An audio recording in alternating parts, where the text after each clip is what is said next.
Hello students, welcome back. This is Aisan Ali Asamadi and thanks for subscribing my channel and thanks for your love and support. Students, continue करेंगे with Maharashtra State Board Maths Part 2 Chapter number 1 Similarity. In Similarity, we have completed 3 lectures. Lecture 1 was based on ratio of areas of 2 triangles. Practice set 1.1. फिर हमने किया Lecture 2 which was based on solve examples of ratio of areas of 2 triangles.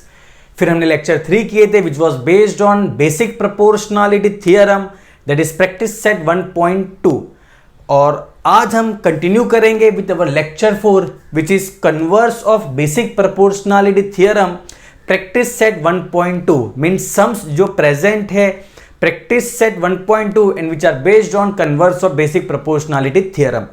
So before you start with this particular lecture, please go through कर लेना lecture 1, lecture 2 and lecture 3. Description में उसकी link दी गई है. सो start करते हैं. But before we start with the converse of basic proportionality theorem, पहले एक बार गो थ्रू कर लेते हैं क्या था basic proportionality theorem. Then will come to converse of basic proportionality theorem. So BPT that is basic proportionality theorem. और इसमें क्या था, suppose a triangle is given to you and इस पर्टिकुलर ट्रायंगल में देयर इज अ सेगमेंट से PQ which is parallel to one side of a triangle से here in this case BC. So PQ is parallel to BC, ये हमें दिया हुआ है question में. So PQ is parallel to BC. So हमने किए थे how to write basic proportionality theorem. This is parallel to this. So उसके ऑपोजिट वर्टेक्स से हम स्टार्ट करेंगे and will write AP upon PB equal to AQ upon QC and this is our basic proportionality theorem. So इस चीज को ध्यान में रखते हुए let us continue with our converse of basic proportionality theorem. So what is converse? So converse of basic proportionality theorem मतलब inverse of basic proportionality theorem, उसका उल्टा. Means here in this case हमें पैरेलल लाना है. ये जो case था basic proportionality theorem में हमें पैरेलल दिया था, parallel was given to us and in converse of basic proportionality theorem आपको पैरेलल लाना है. मतलब you have to prove that segment PQ is parallel to side YZ. हमें पैरेलल लाना है. सो उसका उल्टा है. सो इसका थ्योरम आपके सिलेबस में नहीं है, जस्ट आपको स्टेटमेंट याद रखना है. सो कैसे लाएंगे हम ये पैरेलल? सो सपोज यहां से हम स्टार्ट करते हैं. सो इसका इनवर्स है.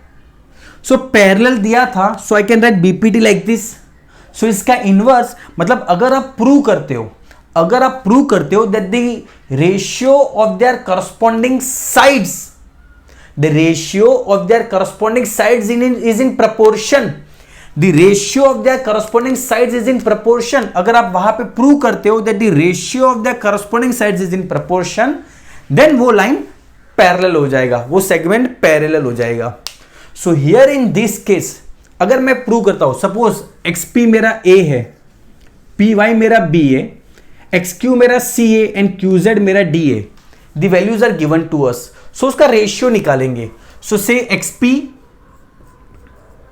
Upon PY, this will be A upon B, है ना. इसको इसके साथ पैरेलल प्रूव करना है. सो उसके ऑपोजिट वर्टेक्स से लिखेंगे XP upon PY. I will name it as my equation number 1. Then XQ upon QZ, that is C upon D. I will name it as my equation number 2. And suppose their values are equal, that is if the right hand side, ये मेरा right hand side part अगर equal है, if the right hand side is equal, therefore I can say that the left hand side part is also equal. XP upon PY equal to XQ upon QZ, that is from 1 and 2. So the right hand side part is equal, then the left hand part is also equal. I can say from equation 1 and 2 and therefore and basis of this देखो ratio equal आना चाहिए.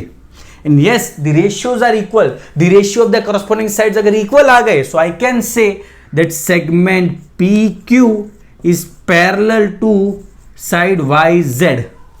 And I will mention the reason by converse of basic proportionality theorem.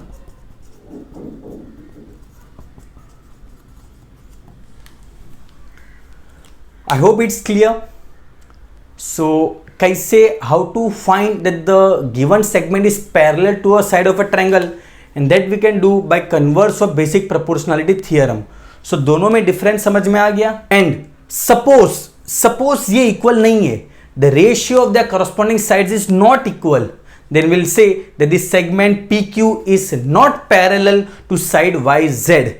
So we'll do sums which are based on converse of BPT. So ये concept और अच्छे से clear हो जाएगा. So continue करते हैं with sums. So practice set 1.2 का second question we'll do, which is based on converse of basic proportionality theorem.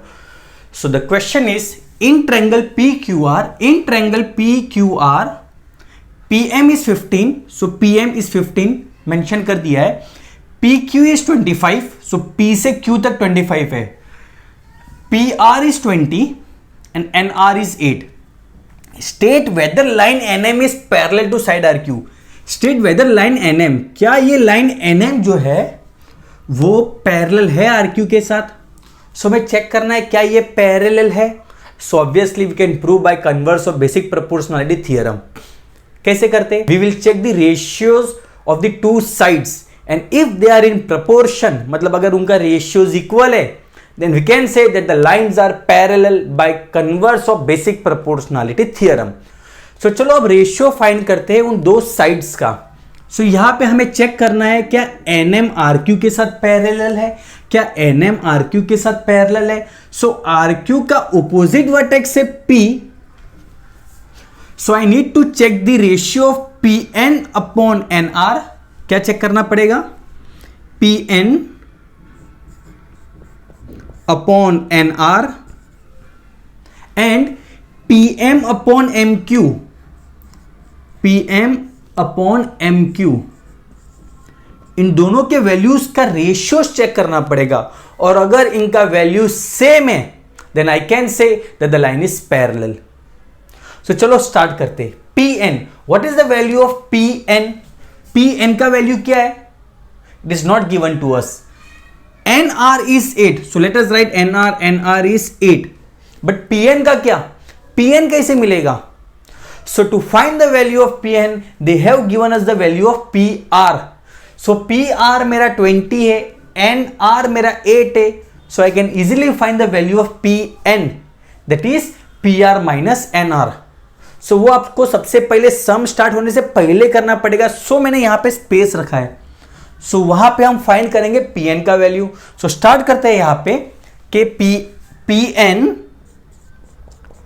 Plus NR is equal to PR and will mention the reason of collinear P dash N dash R. So previous में भी हमने किए थे solve examples में. मैंने आपको बताया था how to find the value of one particular segment जब पूरा सेगमेंट का वैल्यू आपको दिया रहेगा. ठीक है. सो PN हमें फाइंड करना है. NR हमारा 8 है and PR is 20 and therefore PN equal to 20 minus 8, therefore PN equal to 12. So simple. So I got the value of PN as 12. चलो इसको सॉल्व करते हैं. 2 6 are 12, 2 4 are 8, 2 3 are 6, 2 2 are 4. We got the value as 3/2. I will name it as my equation number 1. आपको यहां से करना है but I am explain कर रहा हूं मैं. Okay. Now PM upon MQ. PM, what is the value of PM? 15. What is the value of MQ? Again, वो तो दिया नहीं है, but to find that they have given us the value of PQ. So ये 9th में भी ऐसे sums थे. So start करेंगे. So I have kept space over here. So PM plus MQ is equal to PQ. Reason P dash M dash Q collinear का reason mention करेंगे. PM is 15. MQ हमें find करना है 25. So MQ equal to 25 minus 15. Therefore MQ is 10. So let us substitute over here 10. Reduce करते 5 3s are 15, 5 2s are 10. So the answer is 3/2 and I will name it as my equation number 2. And now check. Can I say from equation 1 and 2 the right hand side is equal? देखो right में 3/2, right में 3/2. The right hand side is equal and therefore the left hand side is also equal. Therefore I can say PN upon NR is equal to P M upon M Q, that is from 1 and 2. And क्योंकि अगर ये equal आ गया, therefore I can say that line N M is parallel to side R Q. Because अगर वो equal आ गया, I can say it is parallel by, reason mention करेंगे, converse of basic proportionality theorem. So I hope it's clear. So sum कैसे करना है, जब boards में आपको ये क्वेश्चन देंगे, so first you need to analyse the question, substitute करो वो सारे वैल्यूज जो क्वेश्चन में दिया हुआ in the figure, and then देखो कहाँ से हम पहले स्टार्ट करेंगे. हमें जो वैल्यूज चाहिए, क्या वो वैल्यूज दिए हुए हैं, नहीं दिए हुए हैं, तो सबसे पहले हमें वो वैल्यूज को फाइंड करना पड़ेगा. So will start from here. सबसे पहले उन वैल्यूज को फाइंड करेंगे, then we will use those values जहां हमें रिक्वायर्ड है रेशियो में, and then will check if the right hand side is equal, and then अगर इक्वल है then it is parallel. Okay, so this is how we solve this sum. I hope it's clear. So based on this converse of BPT, let us jump to our next question. So start करते with our next sum of practice set 1.2 and that is question number 4. And in question number 4 हमें क्या दिया हुआ है, measure of some angles in the figure are given below, we need to prove that AP upon PB equal to AQ upon QC. So क्या लाना है, AP upon PB equal to AQ upon QC. AP upon PB equal to AQ upon QC. Very simple. सबसे पहले आपको identify करना है कि कौन सी एक्सरसाइज में से सम है. देखो common base, common height, common base and height नहीं है, ये हमारा एक्सरसाइज 1 का सम नहीं है. अब हमें क्या लाना है कि ट्रायंगल के दो साइड्स के रेशियोज प्रोपोर्शन में है, मतलब इक्वल है, इक्वल लाना है. सो ये कब होता है, when one segment is parallel to the other side. जब सेगमेंट PQ BC को पैरेलल हो जाएगा, then I can say AP upon PB equal to AQ upon QC. And ये हमने BPT में सीखा है. सो यस, ये हमारा प्रैक्टिस सेट 1.2 का BPT पे बेस्ड सम है हमारा, ये जो हम यहां पे कर रहे हैं. अब अगर आपको AP upon PB equal to AQ upon QC लाना है, तो सबसे पहले you need to prove that PQ is parallel to BC. हमारे क्वेश्चन में ये दिया हुआ रहना चाहिए कि PQ जो है वो BC के साथ पैरेलल है. चलो देखते क्या क्वेश्चन में दिया हुआ है. सो क्वेश्चन में कहीं पे भी ये मेंशन नहीं किया गया है कि PQ is parallel to BC. सो हमें सबसे पहले पैरेलल लाना पड़ेगा. सो पैरेलल आप कैसे लाओगे, सो यहां पे तो नहीं दिया हुआ है, सो मैंने गिवन में लिख दिया इन ट्रायंगल ABC दो एंगल्स के मेजरमेंट दिए हुए हैं, APQ 60 डिग्री, ABC 60 डिग्री, और हमें प्रूव करना है, वो भी मैंने लिख दिया. मतलब अगर मुझे BPT अप्लाई करना है तो मुझे पैरेलल सबसे लाना पड़ेगा कि PQ is parallel to BC. अब ये पैरेलल कब आ सकता है, सो हमारे पास दो चीजें हैं, हमें दो चीजें याद रखनी है. एक जब ऑल्टरनेट एंगल्स होगा तब, और दूसरा जब करस्पॉन्डिंग एंगल्स होगा तब. वैसे 3 केसेस है जो हमने 9th स्टैंडर्ड में पढ़े थे. दैट इज जब lines, when two lines are parallel then their alternate angles are congruent. Alternate angles जो Z बनाते हैं, alternate angles, the alternate angle should be congruent. या फिर corresponding angles, the corresponding angle जो अल्फाबेट F बनाते हैं, the corresponding angle should be congruent. या फिर जो हमारे इंटीरियर एंगल्स होते हैं जो अल्फाबेट C बनाते हैं, that should be supplementary, 180 degree बनना चाहिए. सो ये 3 पॉसिबिलिटीज है. अगर आपको कोई सेगमेंट को पैरेलल लाना है, अगर आपको नहीं दिया है और लाना है, तो we can bring by this 3 cases, alternate angles, corresponding angles and interior angles. Interior angles supplementary लाएंगे and alternate angles and corresponding angles congruent लाएंगे. सो चलो देखते हैं यहां पे कि हम कैसे पैरेलल लाते हैं. सो स्टार्ट करते हैं. हमारे क्वेश्चन में जो दिया हुआ है हम लिखते रहते हैं. सबसे पहले कैसे लाएंगे हमें नहीं मालूम, हम स्टार्ट तो करते हैं. सो हमें क्वेश्चन में दिया हुआ है कि angle APQ is 60 degree. I will name it as my equation number 1. And angle ABC equal to 60 degree. And I will name it as my equation number 2. And therefore from 1 and 2, अगर मेरा right hand side equal है तो left hand side भी equal हो गया. So angle APQ equal to angle ABC from 1 and 2. Therefore, angle APQ congruent to angle ABC. Congruent हो गए, means ये दो एंगल्स कॉन्ग्रुएंट है। सो कॉन्ग्रुएंट से क्या लेना देना हमारा, चलो देखते हैं। कॉन्ग्रुएंट है, दो एंगल्स कॉन्ग्रुएंट है। चलो अब स्टार्ट करते हैं। सो जो एंगल्स है मैं उसको हाईलाइट करता हूं। सी दिस एंगल, ये वाला angle and this angle, this two angles are congruent. अब बताओ ये कौन से एंगल्स है? क्या ये हमारे ऑल्टरनेट एंगल्स है, क्या ये हमारे करस्पॉन्डिंग एंगल्स है, या इंटीरियर एंगल्स है? देखो इंटीरियर एंगल हो नहीं सकता, मैंने आपको तीन चीजें बताई। इंटीरियर एंगल्स होगा तो अल्फाबेट सी बनाएगा, ऑल्टरनेट होगा तो जेड बनाएगा, बट ये कौन सा अल्फाबेट बना रहा है? ये हमारा एफ बना रहा है, F, and that is our corresponding angles. And therefore अगर दो एंगल्स अल्फाबेट एफ बनाते हैं उनको करस्पॉन्डिंग एंगल्स कहा जाता है। और वो दो एंगल्स अगर कॉन्ग्रुएंट है, अगर वो दो एंगल्स अगर कॉन्ग्रुएंट है, तो वो जो एफ बनाने में जो टू लाइंस हेल्प करती है हमें, वो पैरेलल हो जाते हैं। So therefore I can say segment P Q is parallel to side B C. Reason आएगा by corresponding angles test. So अगर टू एंगल्स अल्फाबेट एफ बनाते हैं उनको करस्पॉन्डिंग एंगल्स कहा जाता है। बट अगर वही दो एंगल्स अगर कॉन्ग्रुएंट हो जाते हैं, सो जो दो लाइंस है जो एफ बनाने में हेल्प करती है, वो दो लाइन पैरेलल हो जाती है। This we have learned in our 9th standard.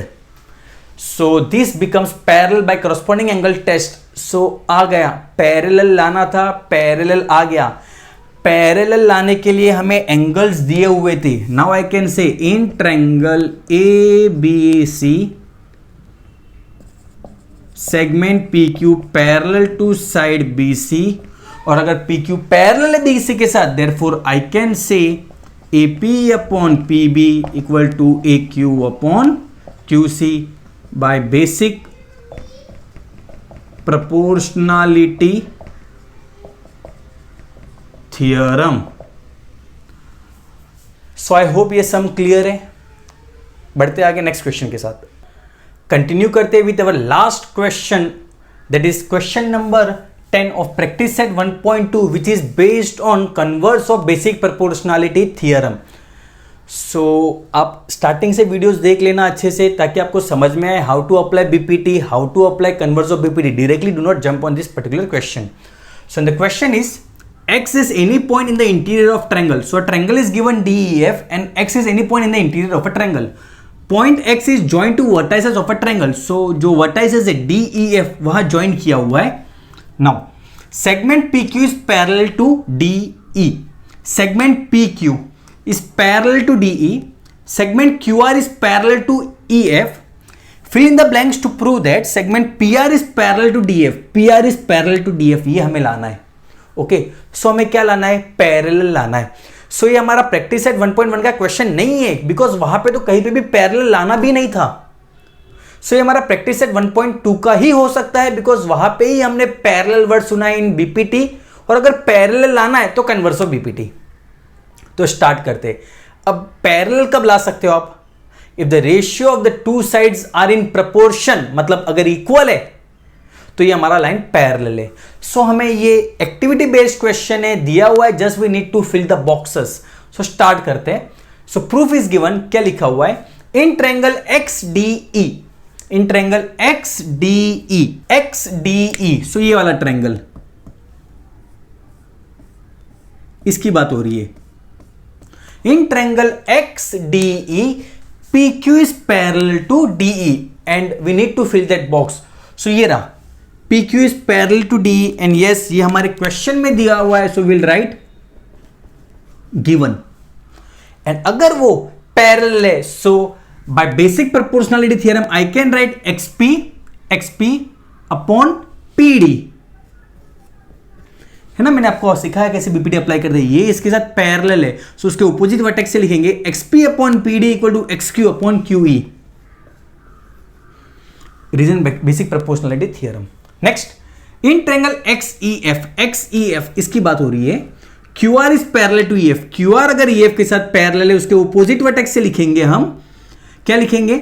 सो सबसे पहले Q R is parallel to E F, so Q R is parallel to E F and it is given in our question, so लिखेंगे given.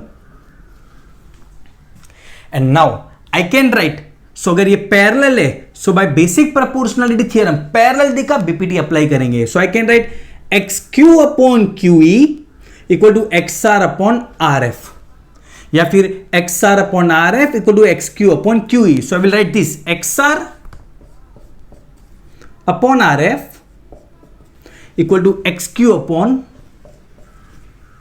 qe, and reason will be basic proportionality theorem. Next, so here 4 boxes are there and from 1 and 2, from 1 and 2 देखते 1, this is my equation number 1 and this is my equation number 2. if I compare both the equation, दोनों का right hand side part equal है. see here xq upon qe, xq upon qe. so if the right hand side is equal then the left hand side is equal, so this will become xp upon pd equal to xr upon rf from 1 and 2. so देखो ये तो parallel हो गया. so let us check xp. so ये first triangle था, फिर ये मैंने सेकंड ट्रायंगल लिया था दिस वन, और हमें यहां पे P R parallel to D F लाना था, P R parallel to D F. So parallel कब आ सकता है, पैरेलल कब आ सकता है? सो मैंने प्रीवियस केस में बताया था पैरेलल लाने का एक तरीका था ऑल्टरेट एंगल्स अगर कॉन्ग्रुएंट हो गए तो, एक था करस्पॉन्डिंग एंगल्स अगर कॉन्ग्रुएंट हो गए तो, एक था अगर इंटीरियर एंगल सप्लीमेंट्री है तो भी वो पैरेलल हो जाता है. बट यहां पे हमारे पास पहले से एक एक्टिविटी बेस्ड था और ये भी एक तरीका है that is by converse of BPT. So converse of BPT में उसके जो ट्रायंगल के दो साइड्स है उसके साइड्स के रेशियोज प्रोपोर्शन में होनी चाहिए. सो अगर मैं बात करूं P R is parallel to D F, ये कब आ सकता है P R parallel to D F? So इस ट्रायंगल की अगर मैं बात करूं, ये वाला triangle, this triangle, so P R is parallel to D F लाना है. सो उसके ऑपोजिट वर्टेक्स है मेरा एक्स. सो अगर XP upon P D equal to X R upon R F अगर मैं प्रूव कर दिया तो वो पैरेलल हो जाएगा. तो वही तो मैंने प्रूव कर दिया है. See XP upon P D equal to X R upon R F and the two sides of this particular triangle are in proportion and therefore I can say PR is parallel to DF by converse of basic proportionality theorem. So I hope ये sum clear है. So यहाँ हम finish करते हैं हमारे sums which are based on converse of basic proportionality theorem. So अच्छे से go through कर लेना all the 4 lectures. मिलते हैं next lecture में. Thank you so much.